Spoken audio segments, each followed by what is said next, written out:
LIZZY ANJORIN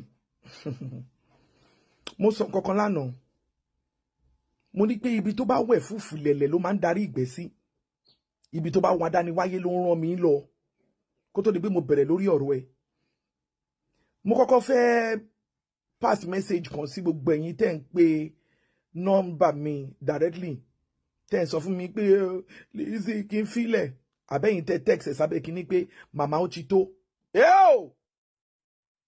ẹni tó bá rán ni níṣẹ́ là ń bẹ̀rù à kì í bẹ̀rù ẹni tá bá máa jẹ fún ẹni tí ò bá mọ̀ dí ọ̀rọ̀ tí ò bá ríran nú kó má dá sọ̀rọ̀ yìí o kó pákó ẹ ló ọlọ́run lòun dé tán.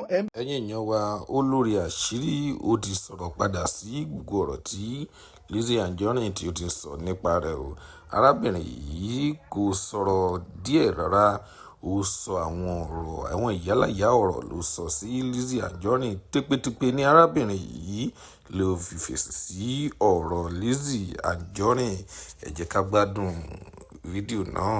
béèrè pé wetin fà adániwáyé ń bínú sí LIZZY wàsálẹ̀ pé ni mo ní orúkọ mi ní Kama mo sọ kọ́kọ́ lánàá again mo ní àìmọ̀ṣẹ́ ẹ̀kọ́ ló mú ọmọ orogun torí bomi gbígbóná gbogbo ẹ̀yin tẹ́ ń wádìí èmi àṣírí túwẹ̀ ọ̀gá yín gan LIZZY kò ní lè sọ ẹnu àwíwo mo pàláṣẹ lágbára àti àṣẹ Èdùmàrè bẹ́ẹ̀ bá wọ ọ̀kadà máa lọ yín mọ́lẹ̀ bẹ́ẹ̀ bá pe fóònù etí yín á di gbogbo ẹni tó bá wádìí mi èmi àṣírí yẹn orúkọ ni orúkọ tó jinlẹ̀ gan tó máa lọ find out pé kí ló ń jà àṣírí.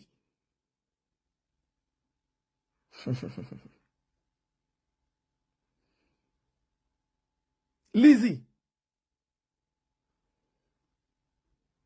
ọ̀run ni kò jáwọ́ ó ní tó bá jáwọ́ ó ní wà kàndín nínú yọ̀.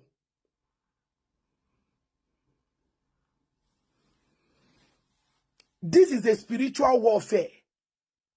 Kò ń ṣẹrù ọmọdé. Àtàrí àjànàkú ni. Gbogbo ẹni tó bá bẹ̀ mí ipe kí n gbẹnu kúrò lórí ẹ̀. Bóyá kó lọ tẹ̀bà tọ̀tá.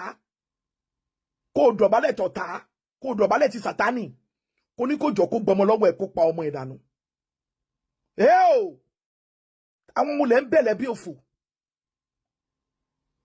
Mi ò wá justification náà rí pé mi ò rojọ́ ni àdìtú lọ̀rọ̀ tó ń bọ́ lẹ́nu mi kò ń ṣe wàsá lágbára àti àṣẹ Èdùmàrè gbogbo ẹni tó bá wádìí mi